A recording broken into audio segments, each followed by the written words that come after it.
Olá, pessoal, tudo bem? Eu sou Ronaldo Vitória, sou o fundador e o CEO da Ágil Escola de Negócios. Estamos aqui hoje com mais um painel da nossa entrevista Ágil de Negócios. E o tema de hoje aí, um tema mais do que especial.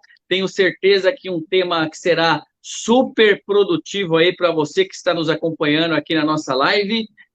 O tema é neuromarketing, né? O que é, as técnicas e como usar essa técnica aí mais recente na área de marketing. Para tanto, né, convidamos aí um personagem, uma figura super ilustre aí na área da educação, o professor doutor Sérgio Inácio. É um grande prazer recebê-lo aqui. Já já eu vou passar a palavrinha aí para o nosso convidado.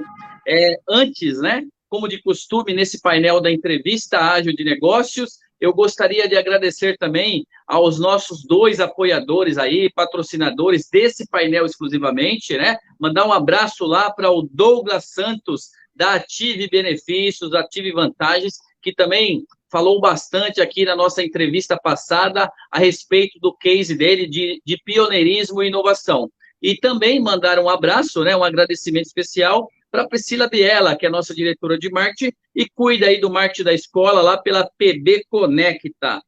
Legal. Essa live está sendo transmitida ao vivo pelo Facebook da Ágil Escola de Negócios e, como também de costume, será disponibilizada na sequência nas demais mídias sociais da escola e no nosso canal do YouTube. Professor Sérgio Inácio, é um grande prazer mesmo, né, recebê-lo aqui. Nós temos acompanhado aí o seu trabalho. Já tive o privilégio, inclusive, né, vou falar isso daqui ao vivo, de ser o seu aluno, né? Então você já foi o meu mestre realmente. A minha formação base ali de administração com habilitação em marketing. Eu sou muito grato aí, aprendi muito com você. Muito obrigado, viu, pelas duas coisas.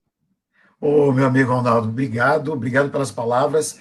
Eu que agradeço a oportunidade de poder falar de uma área de estudos, né, que eu venho desenvolvendo há já faz um tempo, que é o neuromarketing, e é um prazer estar aqui, é um prazer poder falar, né, dessa paixão que eu tenho, que é o neuromarketing, e também é um prazer enorme te reencontrar, né, depois de tanto tempo, né, como você falou, eu tive a oportunidade, o privilégio de ser o seu professor, né, você sempre foi um aluno extremamente dinâmico, diferenciado e muito inteligente, sabe?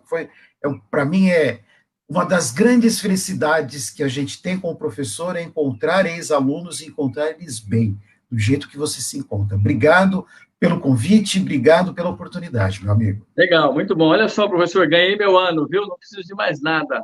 Depois desse elogio aí, ganhei meu ano e sei que todo o esforço valeu a pena. Professor, você hoje aqui é nosso convidado especial para dar realmente, literalmente, uma aula a respeito dessa área de conhecimento, né, que você comentou aí, vem estudando já há algum tempo, que é o neuromarketing. Confesso que já aprendi um pouco a partir do acompanhamento aí dos seus conteúdos, não tinha ideia, né, o que era realmente. Eu gostaria, antes de fazer aí a primeira pergunta, pedir que o professor se apresente. Fale um pouquinho aí da sua bio, fale um pouquinho quem que é o professor, para quem não te conhece, por favor. Claro, antes de mais nada, né, eu quero ressaltar que eu, como um bom marketólogo, ou como se diz, né, na casa de ferreiro, espeto de pau, né, então eu tenho um pouco de dificuldade de falar, né, quem que é o Sérgio. Mas eu vou fazer bem resumido mesmo, porque afinal de contas o pessoal quer saber de neuromarketing, né, não quer saber da minha vida. Então, vou ser bem simples. Eu sou Tá ok. marketólogo, eu sou formado em administração de empresas, com ênfase em finanças. Eu tenho duas pós-graduações lato sensu, uma em administração, outra em administração em marketing. Eu tenho mestrado, doutorado e pós-doutorado em História da Ciência, no qual eu estudei a história do marketing. Eu sou professor há mais de 20 anos, já no professor no nível de graduação, no nível de MBA, pós-graduação e também mestrado. Fui professor de mestrado durante 5 anos. Eu tenho vários artigos publicados que falam de marketing, de história do marketing, fala de história da ciência também, né, que é meu mestrado. Eu tenho alguns livros publicados, eu tenho 2 livros que são 3 livros que são de minha autoria única, e mais 4 livros que eles são feitos com outros professores, né, do qual fui coautor, 2 professores, e agora está saindo um novo livro que é exclusivamente de neuromarketing, estou aqui na fase final, e a nossa previsão é que até o final do ano ele já esteja disponível, que ele terá o nome de Desmistificando o Neuromarketing. Olha aí. Por que desmistificando o neuromarketing? Simplesmente para mostrar que neuromarketing é uma coisa bacana, é uma coisa legal, é uma coisa fácil, é uma coisa importante para toda e qualquer organização. Então, essa é a minha, como se fosse a minha missão de vida, né? Mostrar. Meu primeiro livro foi o Desmistificando o Marketing, né? Que era mostrar como que o marketing é uma coisa simples, legal e bacana. E agora não estou dizendo que estou fechando um ciclo, né? Mas agora eu estou voltando com essa ideia de desmistificar, tirar mitos em torno do neuromarketing. Muito bom, muito bom. Eu tive a oportunidade de fazer a leitura do primeiro livro, do Desmistificando o Verdade. Marketing, realmente excelente. Eu tenho certeza que os demais também, né? Vou conhecer. E o novo também, bacana saber que vem mais um aí, tá no forno aí para todos. Bom, acho que o pessoal que está chegando, o pessoal, a live tem essa característica, né? O pessoal sai, chega, mas também temos aí o pessoal que acompanhará depois o vídeo gravado no canal do YouTube. Observaram aí, né, o currículo do nosso convidado de hoje. Bom, bacana. O professor, então assim, a respeito do neuromarketing, antes, né, olha só, o professor se apresentou de uma forma, eu até ia comentar isso para não deixar passar, e eu achei bem legal falar isso aqui, que o professor é um marketólogo, né, isso eu aprendi realmente em sala de aula, e alguns já me ouviram, né, falar isso, e não é marqueteiro, né? Porque marqueteiro ele remete a algo muito picareta, algo assim muito, né? Então é o marketólogo, que é o estudioso do marketing, como tem o estudioso de outras coisas, então é o marketólogo. Então, se você aí é da área de marketing, é um profissional da área de marketing, você é um marketólogo, você não é um marqueteiro, né? Por favor. Vamos lá, então. Começar o nosso tema de hoje, que o pessoal está ansioso aí. Eu vou fazer uma pergunta básica, mas pensando em todos aqueles também que querem entender um pouco a respeito desse tema tão curioso, interessante e importante que é o neuromarketing. Professor, explica para nós o que é o neuromarketing. Vamos lá. O neuromarketing, ele é uma área de estudos dentro da disciplina do marketing que ele faz o seguinte, ele utiliza de outras áreas de conhecimento que permitem entender um pouco mais o que se passa dentro da cabeça do consumidor. Isso é o neuromarketing. Então, é uma área multidisciplinar, no qual ele utiliza o conhecimento das neurociências, da economia comportamental, da psicologia social, da biologia, da antropologia, para tentar compreender o quê? O que se passa na cabeça do consumidor. Como que o consumidor ele responde a determinados estímulos mercadológicos. Esse é o objetivo. Por quê? Nós, como consumidores, nós temos muitos comportamentos que nós não conseguimos, de maneira lógica, racional e sistematizada, explicar. Em muitas situações de compra, por exemplo, você acha que o consumidor vai ter uma forma lógica e racional de agir no processo de compra e, de repente, ele age totalmente diferente do que você imaginou. Por quê? Por causa que esse nosso consumidor não é tão lógico. O nosso consumidor ele tem duas maneiras de pensar e de agir. Nós temos uma base lógica e uma base emocional. E, na grande maioria das vezes, esse consumidor ele age em bases emocionais, em bases não lógicas. Então, em determinados momentos, determinadas pesquisas, determinados desenvolvimentos de produto, nós acreditamos que aquele consumidor agirá ou terá comportamentos lógicos e facilmente mapeáveis. E não é desta forma que funciona. Então, o neuromarketing permite isso. Permite com as ferramentas, né, que depois nós vamos nos aprofundar um pouquinho mais, ele permite com essas áreas de conhecimento você compreender um pouquinho algumas... Eu gosto de dizer que o neuromarketing permite ler respostas não verbais do consumidor. Esta aqui é... O que seriam respostas não verbais? Eu pergunto, olha, meu amigo consumidor, você gosta desse produto? Ele fala, gosto. Mas na cabeça dele ele fala, não, esse produto não é tão adequado. Então, o neuromarketing permite não responder adequadamente, mas nos dar muitos insights para você compreender o que realmente esse consumidor ele pensa. Então, o que seria, resumindo? É uma área multidisciplinar que ele permite entender como que o cérebro permite dar insights, né? Porque entender, nosso cérebro é muito complexo para entender apenas com algumas áreas de conhecimento. Mas ele nos dá muitas ideias de como que funciona o comportamento do consumidor. Muito bom, Esse é o muito bom. neuromarketing. Olha só, interessantíssimo realmente. Professor, inclusive, eu vou fazer aqui algumas perguntas, claro, né, Claro. para mediar aí o nosso bate-papo, mas fique à vontade, né? Você é o especialista, tem o conhecimento, e eu não quero deixar passar, né, a entrega desse conteúdo bacana para quem está acompanhando. Então, mesmo que eu não lhe pergunte, pode ficar à vontade, falar, explanar, que nós estamos batendo um papo, tá legal? Eu Beleza. perguntaria, né, eu perguntei o que é, eu acho que ficou bem claro aí com a sua explicação. Eu perguntaria como se aplica o neuromarketing, por exemplo, como aplicar, quais os benefícios. Então, se a gente puder bater um papo nesse sentido, acho que é legal, que vai enriquecer. Vamos lá. Então, pegando esse gancho, né, que aí você me deu essa liberdade, obrigado, de poder explanar bastante em Sim, relação fica ao à vontade. neuromarketing. O neuromarketing, ele começa a ser utilizado. Eu comecei a estudar neuromarketing naquela época da FISO mesmo. Eu tive contato a primeira vez com o neuromarketing por uma diretora da faculdade, né, que ela tinha lido uma matéria da revista Veja, falando sobre desvendar a mente do consumidor, e ela comentou comigo, eu falei, nossa, que interessante isso. Então, desde 2005 que eu pesquiso neuromarketing, né, que eu vou estudando o que é neuromarketing, e é interessante porque eu pesquiso desde 2005 e as primeiras datas, os primeiros artigos que foram publicados em neuromarketing surgiram em 2002, 2003. Então, mais ou menos, né, o meu gap que tem de quando começou realmente o neuromarketing, quando eu comecei a estudar, então ele é muito pequeno.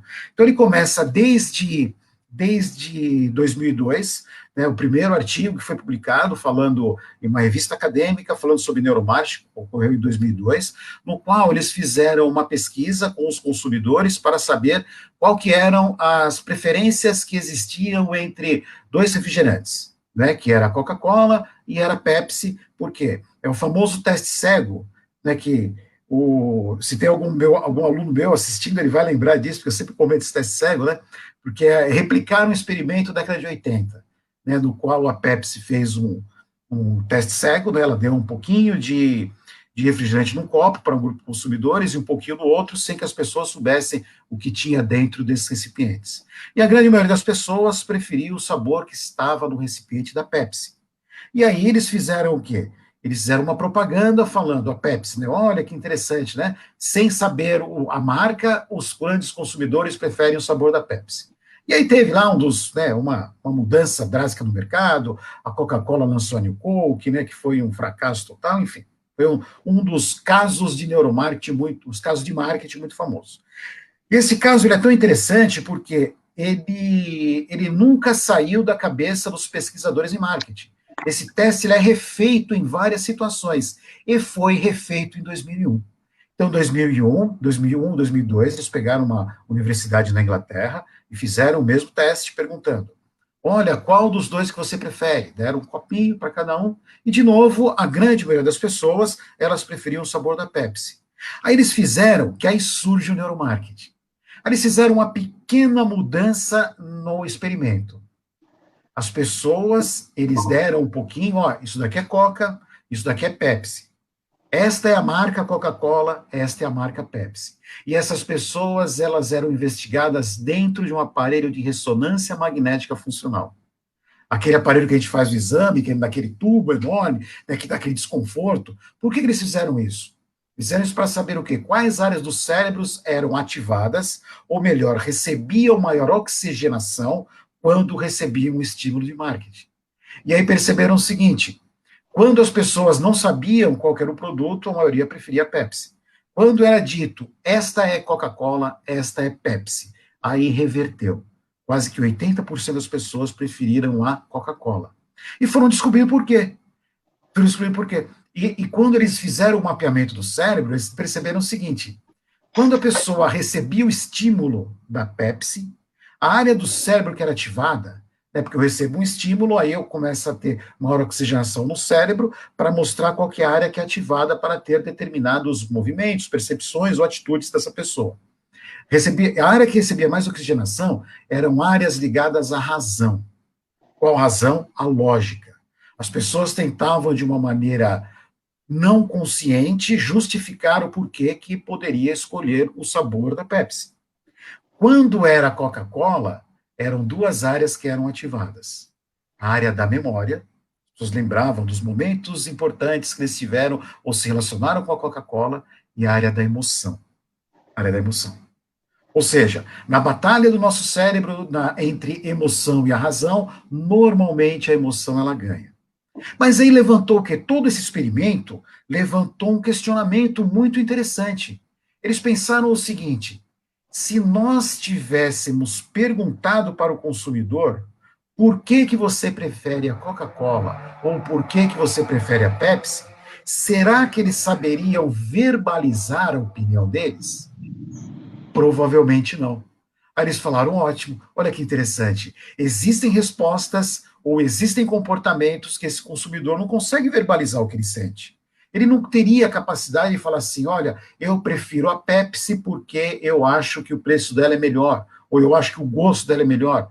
Em contrapartida, eles não conseguiriam explicar por que da sua preferência a Coca-Cola. O vermelho Coca-Cola, a marca Coca-Cola, o som dos jingles da Coca-Cola, e até aquele barulhinho que a gente escuta quando tem o gás saindo, quando você abre uma garrafa de Coca-Cola. Então eles falaram assim, olha que interessante.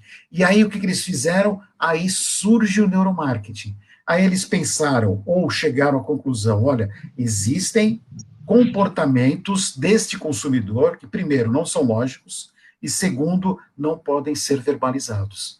E aí eles começaram a pegar as técnicas das neurociências e começaram a aplicar no ramo do marketing.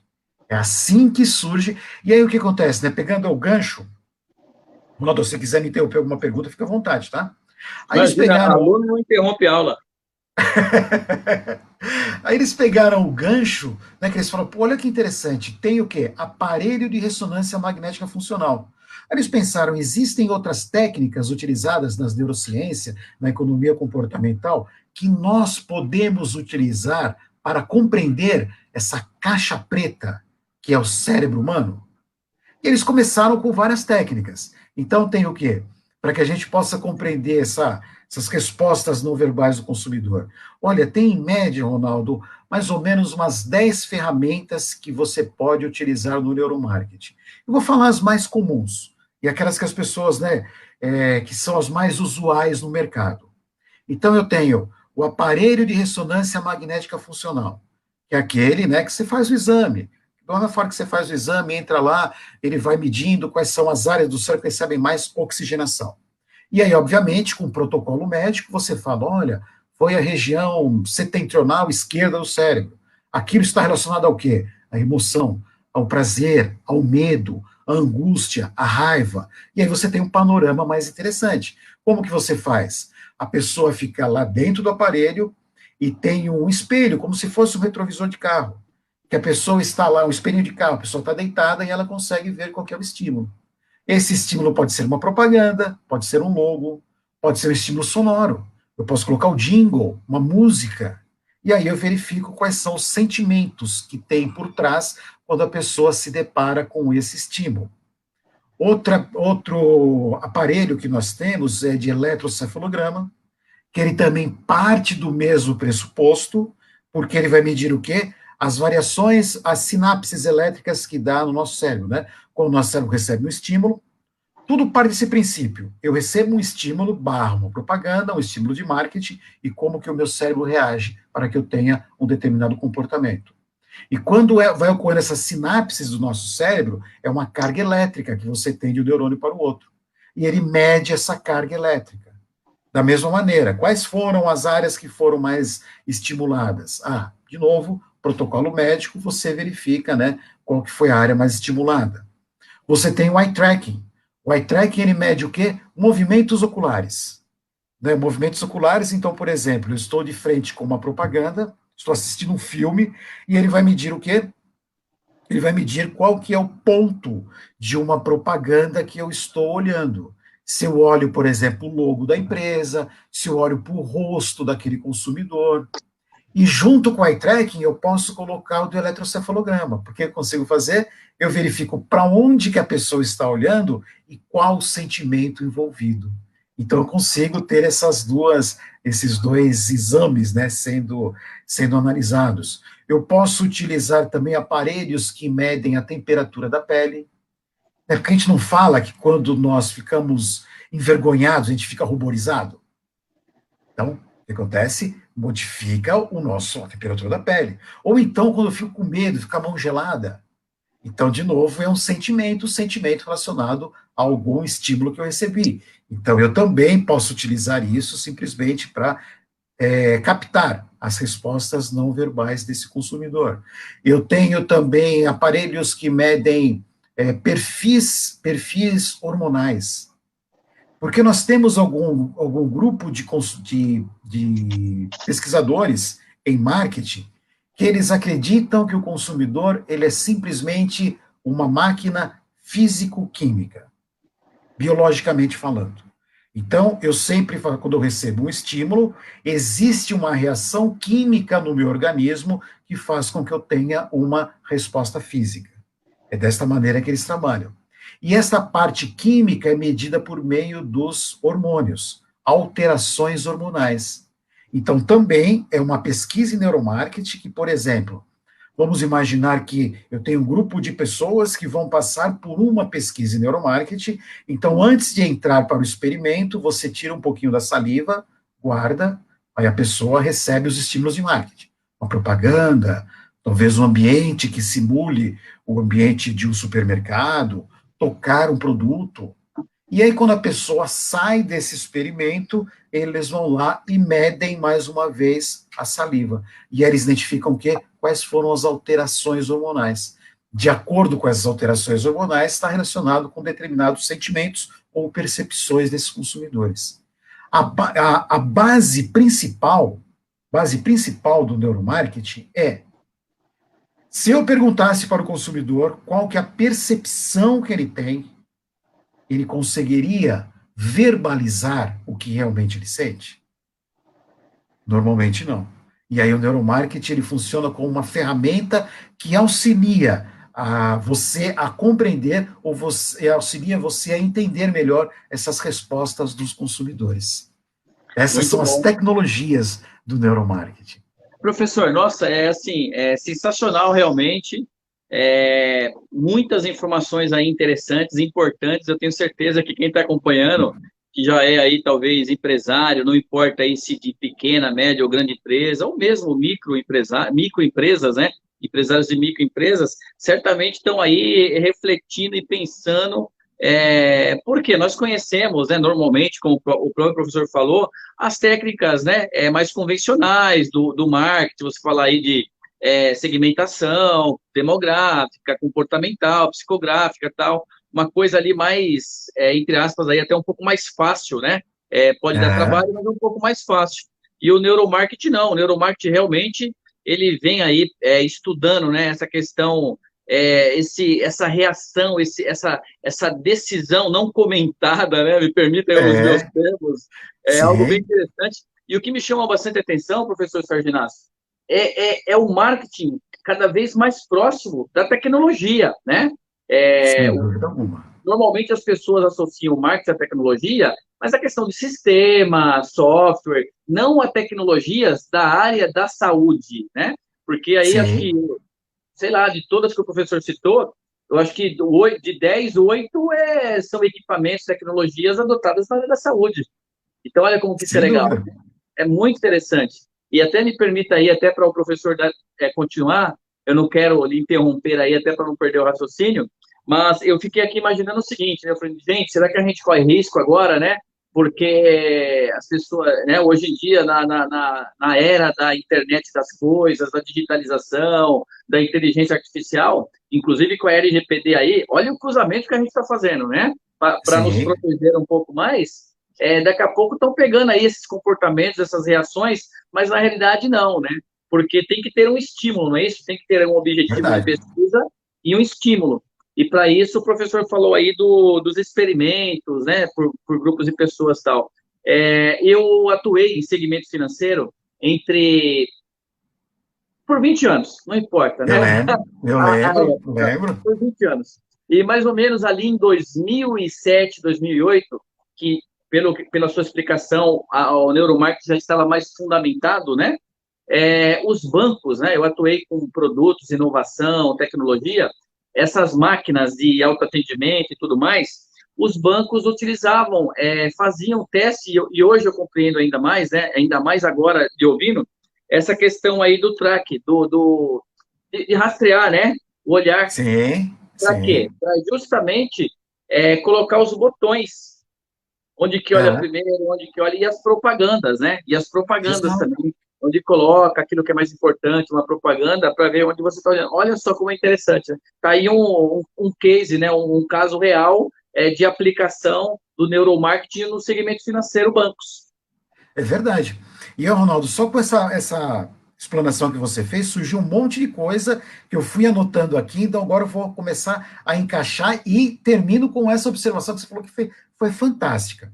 Então, o que acontece? Muitos empresários estão assistindo aqui, empresários sejam eles de pequeno, médio e grande porte, que estão assistindo, e muitas vezes surge a grande questão: olha, mas eu não tenho condições de contratar uma pesquisa em neuromarketing.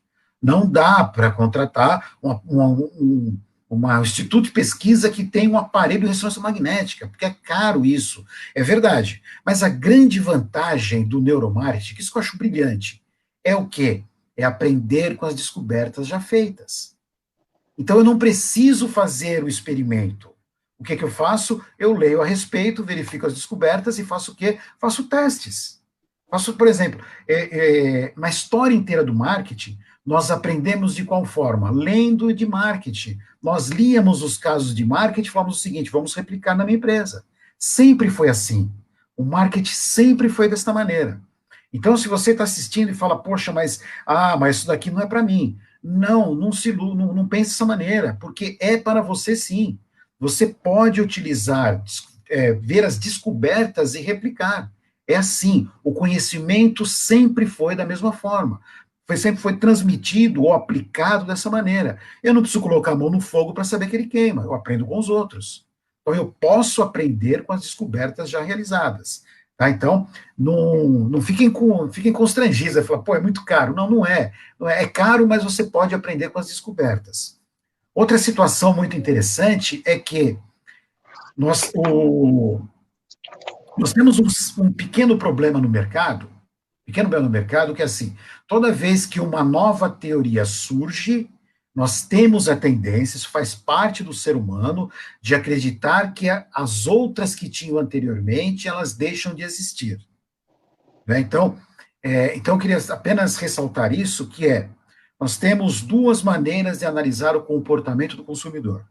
Uma é pelo lado lógico, é o homo economicus. Então, é aquilo, né, que nós aprendemos na literatura, de que o consumidor ele tem um processo lógico de poder comprar os seus produtos. Então, ele tem aquelas fases do processo de compra: reconhecimento do problema, busca de informação, análise de alternativas, decisão de compra e comportamento pós-compra. Este é o básico. Este é o homo econômicos. Então, ele vai buscar o quê? Maximizar as suas escolhas quando ele se depara com o produto. E nós temos agora não, já faz um tempo, é o homo irracionalis, que é aquele que pensa mais pelo lado emocional. Porém, nós não podemos deixar de considerar as duas análises. Não podemos. Eu sempre digo o seguinte: conhecimento ele é cumulativo. Eu tenho o homo econômicos mais o homo irracional. As duas devem convergir. Portanto, como eu sempre digo, não joguem os seus livros de marketing fora. Não, eles são muito importantes. Tudo que você já aprendeu, ele ainda é válido. Ele ainda é válido. Eu, por mais que seja um apaixonado em neuromarketing, eu jamais desconsidero o lado lógico. Pelo contrário, sempre analiso das duas formas. Eu, quando era professor do mestrado, tinha grupos de pesquisa, tive mais ou menos uns 15 artigos publicados, todos falando do conceito racional, todos eles escritos com essa base. Eu tinha alunos de iniciação científica que nós saímos a campo só para provar esse modelo racional. Portanto, os dois devem ser analisados, os dois devem ser contemplados. Por quê? De novo, é algo que vai somando. É a mesma coisa, Ronaldo, que você falou com as novas tecnologias, né? Elas estão fazendo o quê? Elas estão vindo para somar, e não para que você desconsidere. E o mais bacana de tudo que eu vejo neste acúmulo de conhecimento, o neuromarketing, ele prova cientificamente tudo aquilo que nós já conhecíamos anteriormente. Como, por exemplo, preço psicológico, funciona ou não? O neuromarketing valida, ele fala, sim, funciona. Né, você fala, igual você comentou, né, no banco, na instituição financeira, qual que era o lugar que as pessoas olham? Ora, nós olhamos sempre o quê? Da direita para a esquerda, de cima para baixo. E ele prova isso, o iTrack mostra direitinho. Desculpe, ele mostra direitinho, né, como que as pessoas leem nessa perpendicular. Então, isso que eu acho mais interessante. Então, o processo tradicional de marketing, ele mantém o mesmo. O marketing estratégico, análise do ambiente, segmentação de mercado, comportamento do consumidor, diferencial competitivo, posicionamento e marketing mix, ou estratégias de marketing. Ele permanece o lógico, o seu plano de marketing, ele permanece o mesmo. O neuromarketing vem para o quê? Para validar algumas ações que você tem, não apenas no ambiente de marketing, mas também o que você pode utilizar para gestão de equipes, gerenciamento de equipe, como que eu falo com uma determinada equipe, como que eu convenço minhas pessoas, recursos humanos, parte financeira, por quê? Quando a gente pensa em parte financeira, né, igual você mencionou com bancos, os estudos em neuromarketing, eles provam que, por exemplo, a simples menção a preço, quando eu vejo ali cifrão, isto causa uma reação, entre aspas, uma dor física, a percepção de dor física no consumidor. Então, isso vai me ajudar em todos os momentos, situação financeira, na precificação de um produto. Pesquisas com a análise do aparelho de ressonância magnética funcional, eles mostram isso. Só pelo fato de eu enxergar em uma oferta cifrão, a mesma área do cérebro que é estimulada é a área relacionada à dor física. Ou seja, nós temos a famosa aversão a preço, aversão à perda. Nós não queremos perder. Então, é tudo isso que o neuromarketing ele vai contribuindo para as pesquisas ou as formas usuais e tradicionais que nós temos. E com relação ao uso da medicina, é mais interessante ainda porque o marketing sempre fez isso, né? Isso que é legal. Porque quando a psicologia começou a se tornar muito usual para os estudos de comunicação, na década Estudo de comunicação, nós temos na década de 30, mas aí quando começou a entrar muito nas organizações, década de 50, o que o marketing fez? Opa, psicologia é importante. Aí depois o que ele faz? Ele pega desculpe, o telefone está tocando, mas deixa eu tocar aqui, perdão. Fica tranquilo. Aí ele pega, por exemplo, a sociologia começou a ser interessante para estudar o consumidor, ele foi lá e pegou também. Então, é muito interessante porque o marketing sempre teve desta habilidade. Agora, esta habilidade que nós temos de cada vez conhecer mais o consumidor, cada vez mais saber o que se passa na cabeça dele, né? Você pega hoje com a internet das coisas, né? Com inteligência artificial, isto é um perigo? Sem dúvida alguma. Porque o conhecimento é um perigo. Né? Como dizia o nosso grande amigo, né, o amigão da vizinhança, o Homem-Aranha, né, com grandes poderes vem grandes responsabilidades. É a mesma coisa que acontece. Porque o conhecimento, ele pode ser utilizado para coisas muito bacanas, para coisas muito boas, ou também para coisas erradas. Depende da mão, depende de quem usa. Porque sempre me perguntam, não é antiético você estar analisando o que a pessoa está fazendo sem que ela perceba? Né? Sempre me perguntam isso, não tem antiético. Mas nós costumamos fazer isso o tempo todo. Nós estamos dialogando com uma pessoa e lendo, de maneira consciente ou não, quais são o comportamento dessa pessoa, como que ela reage, as suas feições, como que ela se porta. A gente já faz isso. Agora, a gente faz isso com boas intenções. E se a empresa fizer isso com boas intenções, eu também não vejo problema algum. Não vejo problema algum. E quem sabe, eu penso da seguinte maneira: para mim, o que é marketing? Para mim, marketing é a satisfação das necessidades e desejos dos consumidores e, principalmente, torná-los pessoas melhores. Para mim, isto é marketing. Tá? Porque eu tenho que ter uma empresa, eu tenho uma empresa de educação, e essa empresa de educação, qual que é o propósito dela? Fazer que as pessoas melhorem, que as pessoas progridam, que as pessoas tenham, sabe, um horizonte. Isto é tornar as pessoas melhores. Para mim, isso é marketing. Se sua empresa não pensar em tornar os consumidores melhores, então não é marketing, é outra coisa que você está fazendo. Para mim, esta é a ideia que eu tenho. E se eu utilizar estas pesquisas para, sim, ajudar as pessoas a se tornarem consumidores responsáveis, éticos e melhorar a vida deles, fantástico. Para mim, você pode utilizar o neuromarketing, que eu não vejo problema algum. Sensacional, uma bela definição de marketing aí.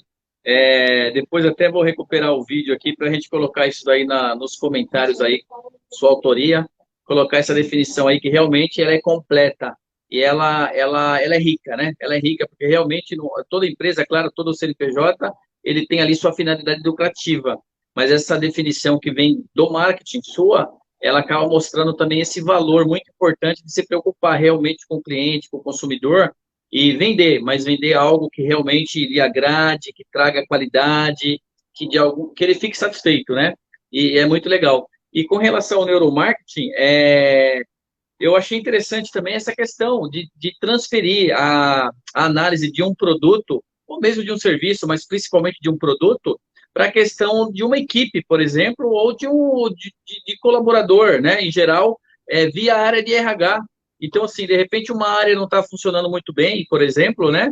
E você quer entender um pouco, só que essa resposta não vem com o verbal ou com as ações vistas ali, né? Então, de repente, isso está oculto, isso está no não verbal, nas emoções, e o neuromarketing aplicado aí na área de RH de forma legal, né, de forma correta, claro, para avaliar, para identificar a causa, talvez, aí dessa situação, desse problema, no caso, e trazer as melhorias, né, para o próprio funcionário, diga-se. Eu achei muito interessante essa transferência também, não olhar só para um produto, mas olhar também para a pessoa. Porque, veja, já estamos agora na área de RH. Quer dizer, agora Aham, já juntou um conceito do marketing, né? Vamos colocar assim, com a tecnologia, com equipamentos, ferramentas da saúde, só que agora nós já estamos dentro da área de RH. Então, veja a abrangência disso. é verdade, porque cada vez que eu estudo mais o neuromarketing, cada vez que eu pesquiso mais em marketing, o que é bacana, o que eu gosto muito, é que eu compreendo mais as pessoas, eu compreendo mais o consumidor. Porque meu objetivo principal em todas as pesquisas que eu faço é isso, é compreender o consumidor. E aí, quando eu começo a estudar o neuromarketing, não tem jeito, eu acabo caindo em duas áreas, que é a economia comportamental, e eu acabo caindo principalmente em antropologia. Um dos conceitos, quando a gente pega na antropologia aplicada ao consumo, ela parte do quê? De que nós ainda temos muitos comportamentos que são herdados dos nossos antepassados. Porque a configuração de nosso cérebro, nós temos aqui nosso cérebro mais antigo, que Freud falava que era o cérebro reptiliano, depois ele tem aqui o cérebro mediano, né, que é relacionado às emoções, e depois nós temos o cérebro mais recente, que é mais pela parte lógica. O nosso cérebro mais antigo, o cérebro reptiliano, que é lá dos nossos antepassados das savanas, eles tinham basicamente, ele foi composto, ele foi direcionado ou construído para três emoções básicas, que é lutar, fugir ou congelar. Por que lutar, fugir ou congelar? Porque o nosso antepassado, da época das cavernas, tudo para ele era perigo. Tudo era perigo. Ele saía de manhã, né, para dar uma voltinha, tinha lá o réptil que ia devorar ele. Então ele tinha que ter o quê? Decisões rápidas. Ele não podia pensar. Ele não podia parar e falar assim: olha, este animal aqui ele vai me atacar ou ele é amiguinho? Não dá. Se ele pensasse, seria devorado. Então nós tivemos esse cérebro mais automático, sistema automático, como ele foi extremamente benéfico para a nossa evolução, nós trouxemos eles até os dias atuais. E trazendo ele para os dias atuais, o que nós temos? Muitas das decisões que nós tomamos no nosso dia a dia são tomadas aonde? Neste cérebro mais antigo, no cérebro automático. Então, por isso que, ou melhor, por que nós tomamos decisão no cérebro automático? Nós temos dois cérebros, que o Kahneman, né, no livro dele, Rápido e Devagar, Duas Formas de Pensar, ele diz o seguinte, que nós temos o sistema 1 e o sistema 2. O sistema 1 ele é rápido, decisões automatizadas. Então, por exemplo, quando eu vou de carro para o trabalho, eu vou no piloto automático, não preciso pensar. Eu preciso pensar como que eu estou dirigindo, eu nem lembro como eu estou dirigindo.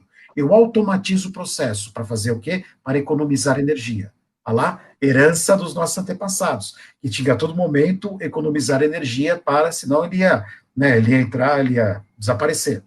E o sistema 2 ele é o quê? Ele é analítico, é aquele que pensa, é o nosso sistema processual. Só que para pensar, ele consome demasiadamente energia.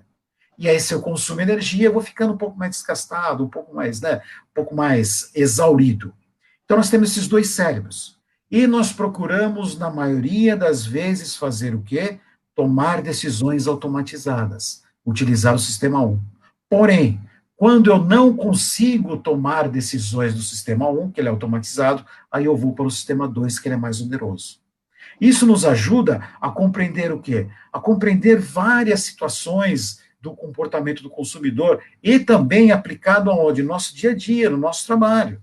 Né? Então, por exemplo, a gente sabe que esse consumidor, quando ele vai, por exemplo, a um supermercado, que é uma tarefa de rotina, ele espera que todos os produtos estejam condicionados no mesmo lugar. Por quê? Para ele não ter que pensar. Porque se ele tiver que pensar, ele vai ter que gastar muita energia. Então ele vai sem pensar, na mesma gôndola, escolhe o mesmo produto. Por isso que nós gostamos de marca, nós gostamos dos mesmos produtos, nós gostamos que a nossa vaga do estacionamento esteja no mesmo lugar. Por isso que nós queremos, aí até a gestão de pessoas também, nós queremos manter o nosso status quo. Por quê? O meu status quo, eu tenho familiar, o familiar ele é confortável, porque eu faço tudo no piloto automático. E no piloto automático eu não gasto energia. Isso é o quê? É a gestão de pessoas que a antropologia aplicada ao consumo, ela nos ajuda. Então são todos esses. Então, cada vez que eu estudo, né, pensando ainda, né, nesse nosso cérebro antigo, tem aquela famosa teoria do caçador e da coletora, né, que a gente sabe porque homens e mulheres são diferentes no momento da sua compra. Eles são diferentes. Por quê? O homem ele é mais direto. Lembra, eu não estou querendo ser minimalista e nem rotular nada, apenas a minha análise de consumo. Isso não significa minha posição pessoal, mas minha posição como marketólogo. Quando você vê o homem, quando ele vai comprar um produto, ele gosta de ser direto. Ele vai lá, ele escolhe o produto, ele, como se fosse um tubarão, quando se depara com a presa. Ele olha, pega o produto, vai embora onde está o caixa e compra. As mulheres não, as mulheres elas gostam de opções, elas gostam de conversar com o vendedor, elas querem ver um monte de tipo de opções, e normalmente, às vezes, ela acaba não comprando. Por que isso? Por que nós temos esses comportamentos distintos? Porque é herança dos ancestrais. Os nossos amigos da savana. Os homens eram caçadores. Quando ele saía para a caça, ele tinha que sair sozinho, em silêncio, e tinha que ser rápido. Ele tinha que olhar qual era a presa dele, ia lá, pegava a presa, matava a presa, colocava nas costas e voltava para a sua aldeia. Ele tinha que ser direto. As mulheres eram coletoras. Por que eram coletoras? Por causa que elas não saíam para a caça, iam para a coleta. E nesse momento de sair para a coleta, elas tinham que ser o quê? Mais seletivas. O que é ser seletiva? Se ela se deparasse com uma árvore de frutos, ela não podia ser igual ao homem. Vai lá, pega e vai embora. Não. Ela tinha que ir lá, selecionar qual o melhor fruto, aquele que não fosse envenenado, aquele que fosse realmente saudável e levar para a sua tribo. Olha que interessante. Isto se reflete no nosso comportamento de hoje. Por isso que o homem é direto. Porque ele é o quê? Ele é caçador. Ele tem visão de funil, só consegue ver uma coisa. A mulher não, a mulher é seletiva. E sabendo que ela é seletiva e que o homem é direto, todas as estratégias que você vai fazer em termos de atrair ou de tornar a sua marca relevante, tem que pensar nisso. Se você vende para homem, tem que ser direto. Se você vende para mulher, tem que ter opções. Se você vende para o homem, ele não tem, ele tem, mas não tão forte como a mulher, por exemplo, a empatia, os famosos neurônios espelho. As mulheres são extremamente empáticas. Por que as mulheres são empáticas? Da onde que vem essa habilidade de empatia? Vem também das nossas amigas da savana, porque, olha só, a mulher, quando ela dava luz, olha a magia que tem de entender o funcionamento das pessoas e aplicar depois na área do consumo, obviamente, para tornar as pessoas melhores. Por que as mulheres são mais empáticas? Porque ela dava luz a uma criança. E ela tinha que ler. Ela ler, né, não conseguir ver verbalmente. Ler só pela fisionomia da criança, se ela estava com fome, com dor ou outras coisas mais. Isso tornou as mulheres mais empáticas. Por isso que quando você tem no estabelecimento comercial, vendedor é fundamental para a mulher, porque a mulher gosta de conversar, porque ela é mais empática. Os homens, quando eram mais para trabalhos braçais, construir ferramentas, construir armas, então ele é mais analítico. Por isso que ele tem uma percepção espacial diferente da mulher. E todos esses comportamentos, eles vão trazendo para hoje. Nós trazemos esses comportamentos para hoje porque foi benéfico à nossa evolução, porque nos trouxe vantagens evolutivas. Por isso que eu digo que quanto mais a gente estuda o comportamento do consumidor, mais a gente se apaixona pelo ser humano, compreender o que é esse ser humano. Sabe? Então, são todas essas descobertas que dá para você aplicar essas descobertas em outras áreas que não seja apenas o marketing, dá. Por quê? Porque ele ajuda você a entender o ser humano. Esse que é o legal. E é uma coisa que evolui, né? É uma evolução constante, né, professor? Porque essas características aí dessa aula que você deu agora, explicando, se elas deixarem de ser interessantes, o organismo, o cérebro, no caso, ele vai deixar, né? Ele não vai mais levar adiante. Então, pode ser que chegue lá na frente, daqui a 30, 40, 50 anos, né? Quando for se tratar também assunto similar aí, sei lá, essas características já não estão mais porque deixaram de ser interessantes. Ou não, né? Elas continuem aí, mas serão carregadas aí por um bom tempo. Mas é realmente uma excelente análise. Olha só, nessa audiência rotativa aí da internet, né? Como a gente costuma brincar aqui, estamos aqui hoje com a nossa live, né? A nossa entrevista ágil de negócios. O tema de hoje é o neuromarketing, né? O professor doutor Sérgio Inácio é o nosso convidado especial de hoje. Está dando aí literalmente uma aula a respeito dessa área do conhecimento ou dessa técnica, né? Me corrija se tiver errado, né? Chamar assim. E está explicando tudo. O professor, eu gostaria de perguntar o seguinte, né? Em algum momento aí o professor falou que esse tipo de pesquisa realmente ele pode ser, né? Dependendo da situação, necessitar de um investimento maior, de um orçamento maior. Porém, né? É possível sim trabalhar aí com resultados de pesquisas similares àquela que você precisa e você trabalhar a partir de um resultado já obtido. Eu não sei, existe alguma fonte segura, claro, onde, ao invés só do Google, né, Google lá, ó, pesquisa tal, existe alguma fonte que o professor recomenda? Existe. Então, apenas de novo pegando o gancho, né? Essa coisa de professor, eu gosto de pegar esses ganchos para falar. Esses comportamentos é uma situação muito legal.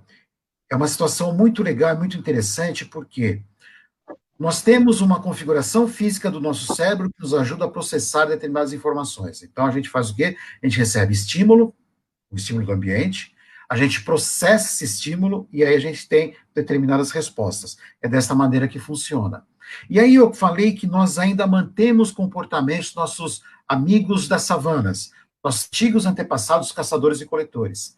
E a grande questão é, com toda esta tecnologia que nós temos hoje, essas mudanças radicais, este comportamento ele mudou?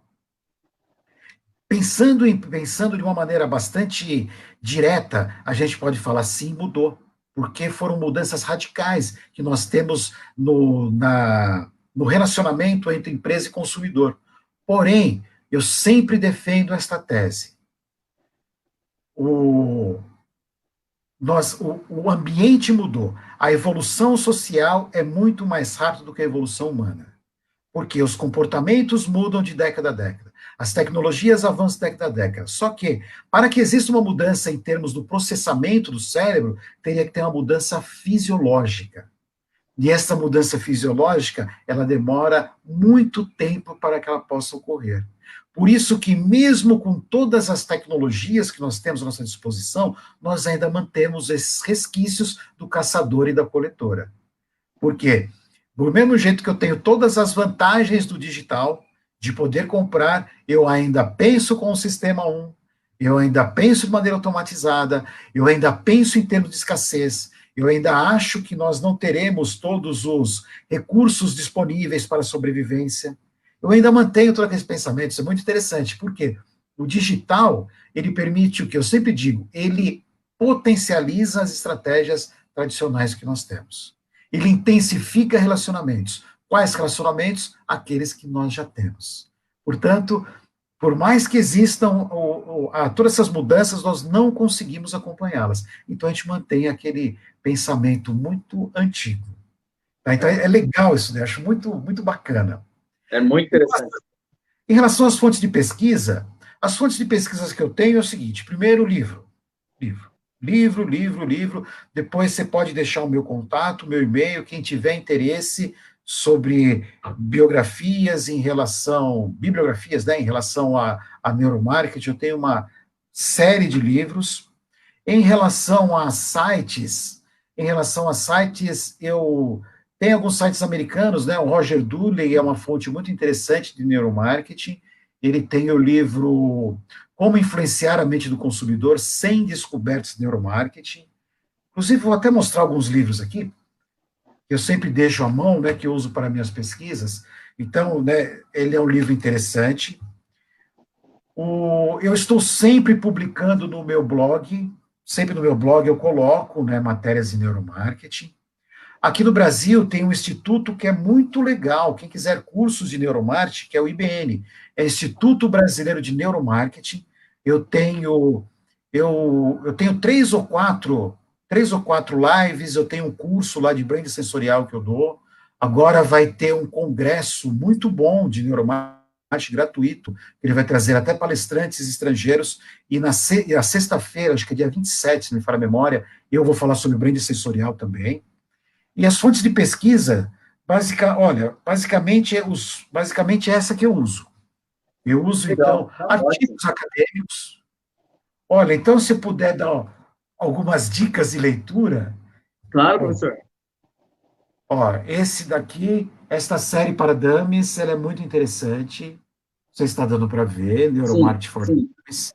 Esse livro aqui é bom demais, bom demais. Esse daqui foi o primeiro que ele fala, o Gerald Zaltman é um dos primeiros pesquisadores em neuromarketing. Esse daqui é bacana. O primeiro que eu dou dica é assim, ó, se você quiser saber do Beabá, que é aquele livro que acabou sendo a Bíblia quando a gente pensa em neuromarketing, não quer estudar neuromarketing, começa por esse livro, porque ele foi responsável por popularizar o neuromarketing no Brasil, é esse daqui, A Lógica do Consumo. A Lógica do Consumo. Esse daqui ele popularizou o neuromarketing.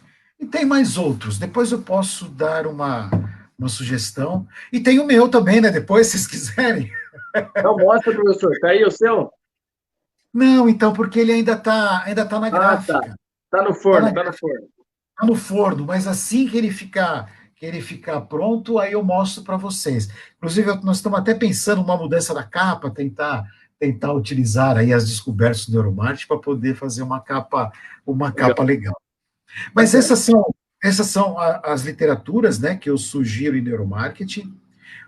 Mais um ponto, né, se me permite ressaltar, então, o que eu gosto muito do neuromarketing é isso, né, que ele valida muito dos preceitos que nós tínhamos, ele ajuda a entender, por exemplo, essa diferença que existe, como eu falei, de homem e mulher. Em muitas situações que a gente pergunta, né, sexo vende? Que a gente vê em tantas propagandas, principalmente em propagandas de cerveja, né, que eles usam e abusam, né, da sensualidade. Então, ele nos ajuda a responder isso. Então, eu diria para vocês, claro que tem várias descobertas, eu diria para vocês que sexo vende, propaganda com sexo vende, só que tem que tomar cuidado, porque se o estímulo sexual for mais forte do que o estímulo da sua marca, é natural que exista uma concorrência entre estímulos, e aquele mais forte ele vai prevalecer. Né? Então, precisa tomar muito cuidado. Se você quer falar com apelo sexual, porque o sexo prática, não sexo em termos de o sexo em termos de sobrevivência, ele é um dos grandes motivadores da raça humana, né? Porque afinal de contas, sem sexo, nós entraríamos em extinção. Então, o sexo é um dos grandes motivadores e é motivador também para estímulos em termos de marketing, né? Mas existem abordagens diferentes, né? Se você vai falar com um homem, você pode até utilizar os apelos sexual relacionado à parte física. Se você fala com a mulher, aí você tem que trabalhar mais o romantismo, mais imagens abstratas e não imagens concretas, não é? A nossa aversão em relação a preço, ele também explica. A nossa incapacidade de numerais, né? Nós temos dificuldades com porcentagem, o neuromarketing também explica. Então, tem várias. Aí, depois, se quiser marcar um outro dia para a gente falar só das descobertas, também a gente pode. Porque se o professor falou do estímulo, né? O estímulo não pode ser um estímulo, eu vou chamar aí, errado, para não afetar esse resultado, né? Sem dúvida, porque, por exemplo, eu me lembro muito das propagandas que tinha antigamente do desodorante Axe, onde obviamente, que a propaganda era muito bem construída, porque eles queriam falar com o adolescente, né, e o adolescente, o apelo sexual é mais forte para eles. Então, era muito bem construída, então, que eles colocavam modelos, né, vestidas com roupas insinuantes para poder chamar a atenção. Então, muito bem construído. Eles identificaram adequadamente o público-alvo, identificaram qual era a necessidade que ele tinha e colocaram o estímulo que aquele grupo de consumidores necessitaria. Perfeito. Só que em muitas situações, o que acontece? Se você colocar ali um apelo sexual muito forte e a da sua marca junto, aí o que acontece? Concorrência de estímulos. E o estímulo mais forte prevalece. Aí as pessoas olhavam mais para o apelo sexual do que para a marca. Isso o neuromarketing mostra. E como que você faz numa situação dessa? Olha que interessante. Então, o neuromarketing funciona o seguinte: a gente coloca uma propaganda, aí na propaganda tem lá esse estímulo sexual e tem a sua marca. Aí, por meio do eye tracking, eles conseguem identificar aonde que a pessoa ela fixa o olhar. Se a pessoa fixou o olhar demasiadamente para o corpo da modelo e não para a marca, o que que você faz? Recorta. Recorta a sua propaganda. Então você consegue fazer, mostra só modelo, depois você retira e depois você mostra a sua marca. Aí você terá o quê? Você não terá esta briga por estímulos, que é muito comum quando você mostra nas propagandas bebês, crianças. Quando você mostra uma criança dentro de uma propaganda, não tem jeito, as pessoas ficam hipnotizadas pelo bebê. As pessoas só olham para o bebê. Elas só olham para o bebê e esquecem de olhar a sua marca. Então, o que, que você faz? Você tem duas opções. Ou você, se é um filme, né, uma propaganda, um filme, você pode, primeiro aparece só o bebê, depois aparece só a sua marca. Ou então eles fizeram um experimento neuromático que eu achei brilhante, que era um experimento que era a venda de fralda, propaganda de fralda. Então aparecia um bebezinho todo bonitinho de um lado, era uma propaganda, né, com imagens, né, não era um filme, o bebezinho todo bonitinho de um lado, no outro canto tinha a descrição da propaganda, um conjunto de fraldas, e embaixo tinha o logo da organização, o logo da empresa. Só que o bebezinho era tão bonitinho que com o eye tracking mostrava que as pessoas olhavam só para o bebezinho. E pouco liam em relação à mensagem da empresa. Ou seja, a propaganda não era eficaz. O que, que eles fizeram? Uma pequena modificação. Pegaram o rosto do bebê e viraram o rosto do bebê como se estivesse olhando para a mensagem. Aí eles conduziram a atenção do consumidor. Então, os consumidores automaticamente olhavam para o bebê. Onde que o bebê está olhando? Para a mensagem? Eles iam para a mensagem. E aí teve o quê? A eficácia da propaganda foi de uma maneira exponencial, foi aumentar de uma maneira exponencial. Aí eu volto de novo àquela ideia. Primeiro, será que se eu perguntasse para o consumidor para onde ele olhou, ele conseguia explicar? Provavelmente não. Bom, aí vem outra questão. Eu não tenho dinheiro para fazer um teste desse. Eu não preciso ter dinheiro. Se eu sei que já é provado cientificamente, quando eu coloco o bebê, as pessoas se apaixonam pelo bebê, eu utilizo o bebê. E se eu sei que eles vão ficar apaixonados pelo bebê, mas se eu modificar a direção do olhar, as pessoas também vão seguir, ótimo, é isso que eu faço. Isto que é aprender com as descobertas já feitas. De novo eu digo, eu não preciso colocar a mão no fogo para saber que ele queima. Alguém já fez isso e perguntou. Eu aprendo com isso. Esta que é a maravilha que nós temos de neuromarketing. É aprender com todas essas descobertas já realizadas. Perfeito, perfeito. Olha só, professor, nós costumamos falar aqui na Ágil também que, e isso vem muito ao encontro, as decisões mais assertivas, mais acertadas, né, aí no caso, elas estão embasadas com pesquisa, com conhecimento, com informações, com dados em geral, e logicamente eu estou falando de uma forma genérica, né, mas essa pesquisa toda, esse estudo do neuromarketing também se encaixa aqui dentro.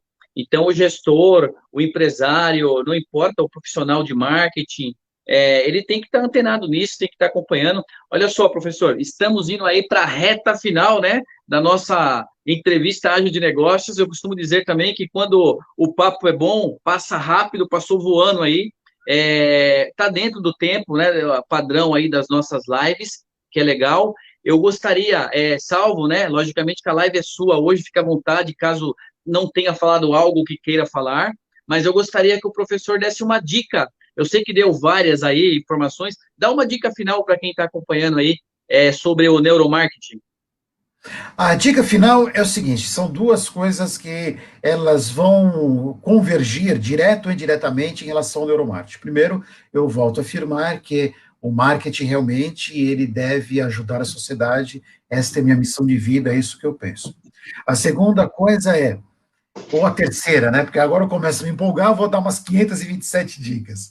A segunda dica é que não acredite, a primeira vez que eu tive contato com o neuromarketing, eu jamais imaginei que o neuromarketing seria um divisor de águas. Seria algo assim, antes do neuromarketing, depois do neuromarketing. E que tudo que o neuromarketing ele apresentou, que eu esqueceria tudo que já existiu de neuromarketing. Eu costumo dizer o seguinte, não, o neuromarketing é um acréscimo de conhecimento e o mais brilhante do neuromarketing. Ele prova o brilhantismo dos pesquisadores que existiram antigamente. Porque todas aquelas teorias que existia, entre aspas, só no papel, o neuromarketing comprova cientificamente. Então, sabe, ele prova o brilhantismo de todos os nossos gurus, né, os gurus que eu sempre tiro o chapéu, todo momento que eu posso, que eles escreveram a respeito de marketing. E a terceira dica é, primeiro, a dica que talvez seja mais importante, foque em seu consumidor. O consumidor, ele é o mais importante da sua organização. O consumidor é rei? Não, o consumidor não é rei, ele é mais do que rei. Ele é o imperador mor da sua organização. Por quê que é o imperador mor? Porque é ele é o motivo de existência da sua empresa. E o neuromarketing ele nos ajuda a fazer o quê? A entender tudo aquilo que este nosso rei, nosso imperador mor, ele deseja. E o neuromarketing é fantástico porque eu posso utilizar ele para potencializar mensagens publicitárias. Esta propaganda da fralda que eu comentei. Ele pode nos ajudar a modificação de embalagem. Eu quero mudar a embalagem. Qual que é a embalagem mais chamativa no ponto de venda? Então, eu consigo fazer isso. Ele pode nos ajudar, por exemplo, no ato de você destacar mais o logo, destacar mais, talvez, a cor, a psicologia das cores. Ele nos ajuda a entender estratégias do seu digital, da sua plataforma digital, qual que é a melhor cor, aonde que o consumidor ele olha, quais são os processos que ele tem que passar. Se ele passa por processos demasiadamente, o que, que vai acontecer? Ele vai usar o sistema 2, que é pensar pelo lado da lógica, pelo lado da razão. Aí ele consome muita energia, ele vai acabar desistindo. Ele vai nos ajudar para ações no ponto de venda físico. Como que eu categorizo o produto? Onde que o consumidor olha na gôndola? Qual que é o espaço mais adequado para ele? Onde que eu coloco caixa? para ele poder pagar. Então, por exemplo, os ramos que existem para que você estude, para que você conheça o neuromarketing e, consequentemente, a sua aplicação, eles são, sabe, enormes, enormes. Tem muita coisa descoberta para descobrir e para ser aplicado. Então, o ramo do neuromarketing, ele é fantástico. E ele converge também, ou deságua, em outras áreas, né? Nos ajuda a entender um pouco de branding sensorial, marketing multissensorial, psicologia das cores. Então, sabe, é uma área de conhecimento dos consumidores muito bacana e muito legal. É uma área de conhecimento super ampla, né? Excelentes dicas, viu, professor? Muito Mas não acabou, não. Peraí, segura um minuto aí. Professor, então agora, né, após essas dicas aí ótimas, dá um recado agora do professor Sérgio Inácio, um contato. Pode deixar o seu recado mais pessoal aí, profissional, fique à vontade, tá? obrigado, obrigado, Naldo. Olha, quem tiver, o que eu poderia deixar de recado para vocês, eu deixo o meu e-mail, caso vocês queiram mais dicas, né, queiram saber um pouco mais sobre neuromarketing, vocês podem entrar em contato comigo. O meu e-mail é bem simples, é slmarketing@uol.com.br. Aí, quando eu mandar e-mail, acho que talvez seja um contato mais rápido. Aí lá tem o meu Facebook, tem o meu Instagram, tem até o meu site, se quiser entrar, também é fácil, é sergioignacio.com.br. E o blog, o professor falou do blog, Então, o blog, pode entrar lá no site, que tá? é, porque como que eu trabalho? O que eu coloco lá no site, eu trago para o blog também. Porque eu estou fazendo Legal. uma recuperação no site, né? Então eu estou trabalhando com os dois em conjuntos. E se o que vocês quiserem saber sobre neuromarketing, dicas de leitura, dicas sobre algumas outras informações, fique à vontade, porque essa é a nossa missão de vida, né? A gente passar o conhecimento para um número maior de pessoas. Legal, bacana, professor. Então, olha só, realmente agora chegando ao fim aí do nosso painel, entrevista ágil de negócios, aqui pela Ágil Escola de Negócios. O tema foi neuromarketing, né? Com o professor doutor Sérgio Inácio, um especialista aí nessa área do conhecimento, deu uma verdadeira aula aqui para todos nós que acompanhamos, né? E quero também agradecer mais uma vez, aos nossos dois apoiadores, o Douglas Santos, lá da Ative Benefícios, Ative Vantagens, e também o pessoal, a equipe lá da PB Conecta Marketing Estratégico. Professor Sérgio Inácio, um grande prazer recebê-lo, em nome aqui de toda a equipe da Ágil, aqui, das diretorias, em meu nome, Ronaldo Vitória, nós agradecemos aí imensamente a sua participação, você ter aberto aí essa agenda para nós, que eu sei que hoje está bastante concorrida, e, assim, a porta está aberta para você sempre que quiser retornar, tá ok? Eu que agradeço, Ronaldo, mais uma vez, sabe, foi muito bom encontrá-lo bem, encontrá-lo crescendo, sabe, a gente, é um dos maiores orgulhos que a gente tem como professor, encontrar esses alunos que estão fazendo, né, estão trilhando uma história de vida muito bacana, tá? Foi muito bom. Eu que agradeço por essa oportunidade de poder falar, como eu disse, né, nessa paixão que eu tenho, essas duas paixões, ou talvez mais, né, que é marketing, que é neuromarketing, que é ensinar, né, porque aqui a gente está tentando passar um pouco de conhecimento. Agradeço muito a oportunidade, conte sempre comigo, pois sempre que precisar, que quiser marcar um outro bate-papo, conte sempre comigo, e obrigado mesmo, foi um prazer enorme, enorme mesmo. Legal, certamente teremos outro assim, professor. E a todos aí que nos acompanham, nosso muito obrigado. Até a próxima e sintam-se abraçados. Obrigado, professor.